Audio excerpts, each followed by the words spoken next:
Hello, dear students. Today we are going to start our new unit, that is optics. In optics, we'll study about reflection and refraction of light. As you people have already studied in class 10th about reflection and refraction of light, what you people have already studied is reflection of light is a part of incident light that is turned back into the first medium. In reflection, what we have is we have a plane surface, and in this plane surface, on this plane surface, a light is incidented on it, and this light reflects back into the same medium. Here we have this angle I and this angle as R.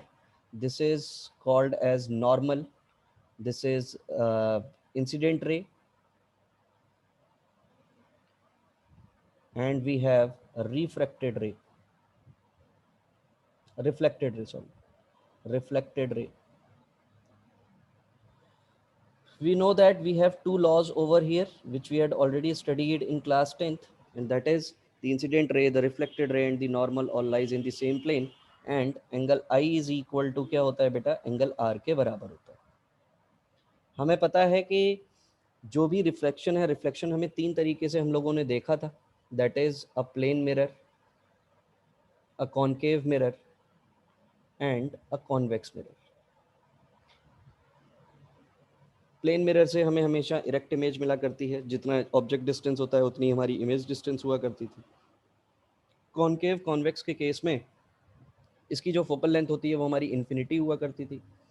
यहाँ पर हमें कुछ ना कुछ focal length मिला करती थी, और कॉन्केव जो फोकल लेंथ हुआ करती थी वो हमारी नेगेटिव होती थी, इसकी फोकल लेंथ हमारे पास पॉजिटिव होती थी. We had already studied the sign conventions also, कि कौन सी चीज़ को हमें पॉजिटिव लेना है, कौन सी चीज़ को हमें नेगेटिव लेना है. We had already studied in class 10th. Here we have one formula, that is 1 upon f is equal to 1 upon v plus 1 upon u to find the focal length of spherical mirrors. Spherical mirrors.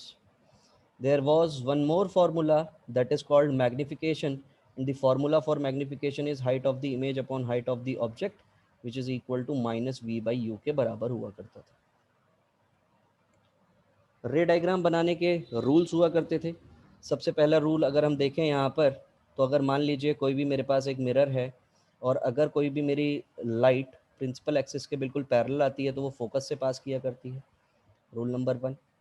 Rule number 2, कि अगर मान लीजिए किसी भी पोल से पास करेगी कोई भी लाइट, तो वो बिल्कुल पोल जो है वो आपका बिल्कुल प्लेन मिरर की तरह एक्ट करता है. मतलब यहाँ पर एंगल आई और एंगल आर आपका सेम होगा, और जो आपका नॉर्मल है वो प्रिंसिपल एक्सिस आपका नॉर्मल होगी.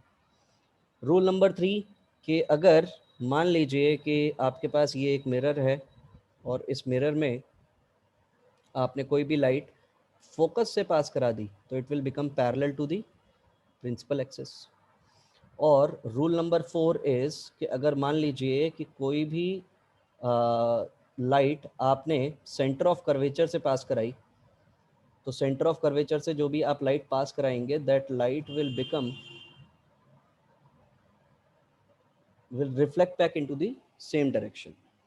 So these are the four rules. With the help of these rules, we have derived this formula, that is 1 upon f is equal to 1 upon v plus 1 upon u.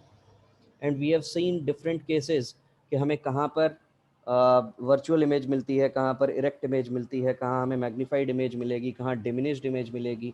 वो सारी की सारी चीज़ें हम लोगों ने, वो सारे के सारे केसेस हम लोगों ने देखे हैं. केसेस क्या क्या हुआ करते थे.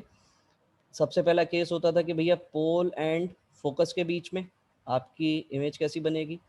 दूसरा, फोकस पर किस तरह से इमेज बनेगी. तीसरा केस था हमारे पास कि focus and centre of curvature पर क्या कहानी होगी.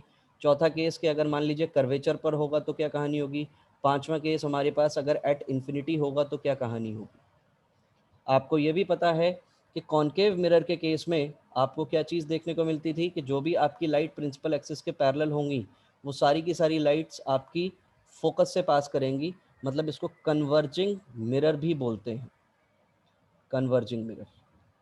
यहीं पर आपको अगर कॉन्वेक्स की बात होगी, तो कॉन्वेक्स के केस में आपको क्या चीज़ देखने को मिलती है, दिस इज़ डाइवर्जिंग मिरर. और यहाँ पर आपको जो फोकस मिलता है, वो फोकस आपको वर्चुअल मिला करता था. मतलब ये आपके मिरर के पीछे है, तो इसको हम क्या बोलते थे, वर्चुअल फोकस बोला करते थे। एरो ज़रूर बनाने हैं कि लाइट आप कहाँ से इंसिडेंट करा रहे हैं और लाइट आपकी किस डायरेक्शन में रिफ्लेक्ट हो रही है, वो चीज़ भी आपने देखी। इसमें से अगर मैं एक केस का आपको रे डायग्राम बनाकर दिखाऊं, तो मान लीजिए कि सपोज फोकस और कर्वेचर के बीच में अगर कोई भी ऑब्जेक्ट रखा है मेरा, suppose this is focus and this is curvature. आप सभी को पता है कि ये डिस्टेंस को हम लोग आर बोला करते थे, that is radius of curvature, और ये हमारा एफ होता था। मिरर के केस में हमारा आर इज इक्वल टू, हमें जो मिलता था वो हमें are is equal to 2f मिला करता था। यहाँ पर अगर हमने मान लीजिए कोई भी ऑब्जेक्ट को प्लेस किया है, तो ऑब्वियस सी बात है वो कहाँ से पास करेगा, आपका फोकस से पास करेगा।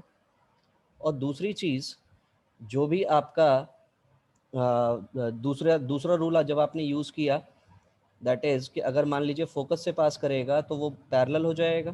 तो यहाँ पर जो आपको ऑब्जेक्ट मिलता है वो ऑब्जेक्ट आपको मैग्नीफाइड मिलता है, मैग्नीफाइड मिलेगा, रियल मिलेगा एंड इन्वर्टेड होगा। जो भी इमेज रियल होती हैं वो सारी की सारी आपको पता है कि इन्वर्टेड हुआ करती हैं।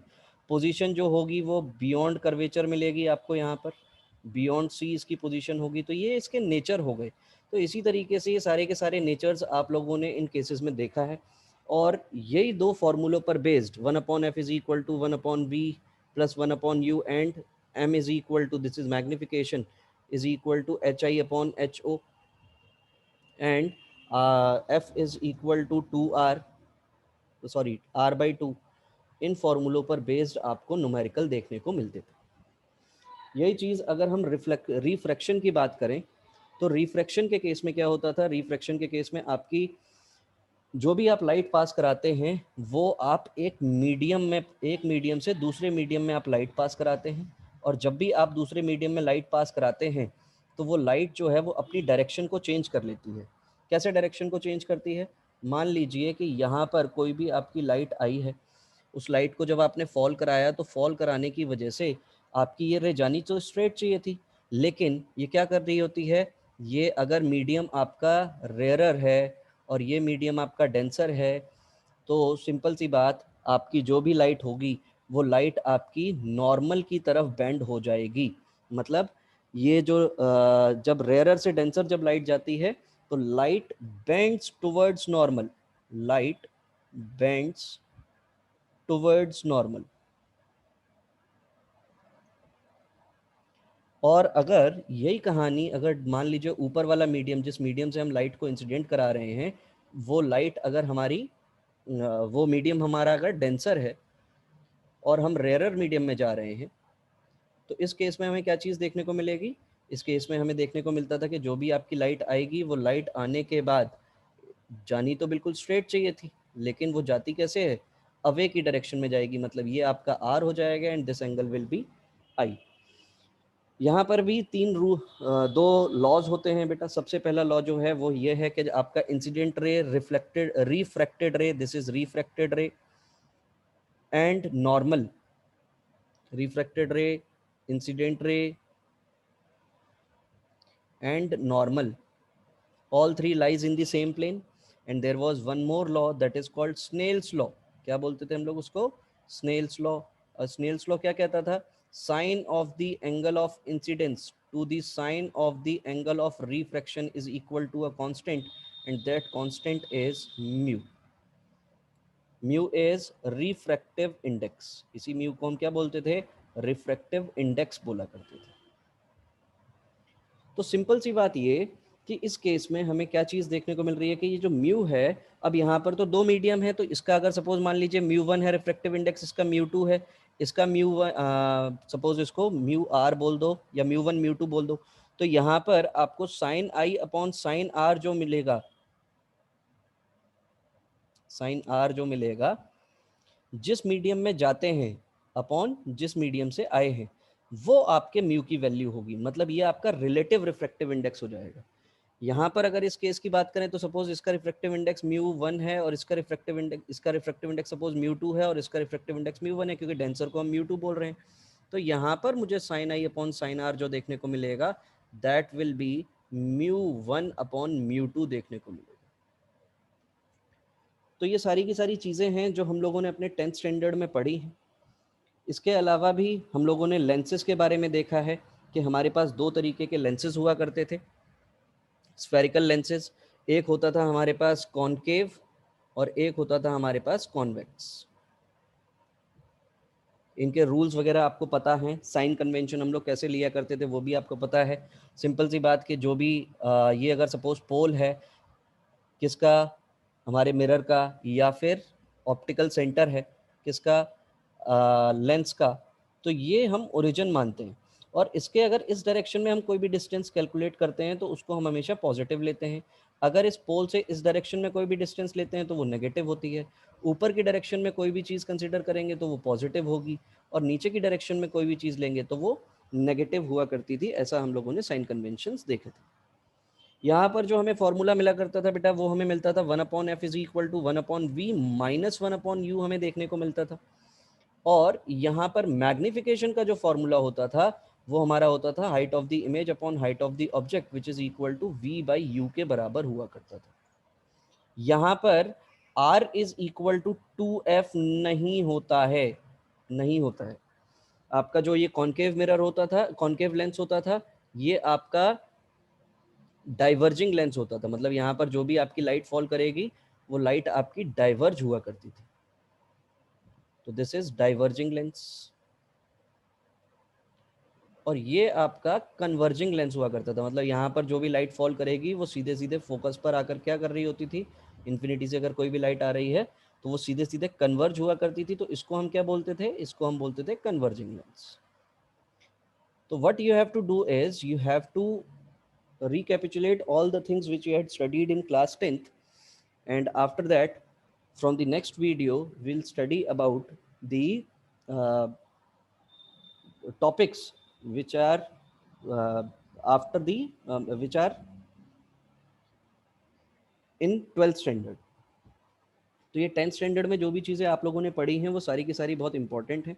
इनको आप याद करिए, इनको आप देखिए, और बाकी चीज़ें हम लोग नेक्स्ट वीडियो में 12th स्टैंडर्ड से रिलेटेड टॉपिक्स के बारे में डिस्कशन करेंगे। So thank you so much for today and God bless you all.